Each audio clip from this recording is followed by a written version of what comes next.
unamwambia nikichukua hamutakamua ng'ombe, nitatengeneza tanki ya maziwa huko juu ya hii mlima, mtakuwa mnachota tu hapa. Ati hiyo ndio kiongozi. Hamutazaa kwa uchungu, mtoto atatoka tu. Wanawake, iko mtoto anatokanga hivyo.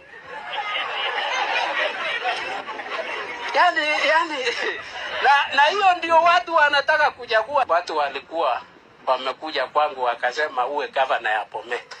Nikasema mtanipea kweli vile napenda ukweli.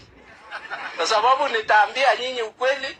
Unajua mwananchi huyu alisema anataka kupiga makofi. Nilimwambia watu mimi nikiwekwa kuwa kiongozi ni kugawa rasilimali.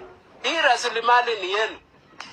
Wamama wale mnataka viti, wananchi, wanasiasa wenzenu, mheshimiwe, wacha useme yako. Sema watu wakipenda wewe, sawa. Nilienda mahali mama alikuwa slapped kwa mashishi. Ati kwa sababu amesimama chama tofauti na ile chama which is popular there. Niliamuka kwa mashishi nikaenda. Area India ananiambia, "Bwana DC ungeongea." Mimi namwambia naongea mbele ya mtu anapiga mtu hivi. Siwezi. Na nikisikia rali yako watu wanapigana sitakuja hata kama ni kuchanga pesa. I love people ambao wanaheshimu maisha ya binadamu.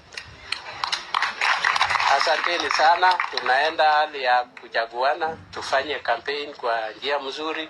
Tunaheshimu viongozi wote. Kina maskasi imasmase njonta kwa linda kidogo ile wap kwa wala kwa gilisi ke jango le ko mwangalio hivyo igara mwege nyishe kat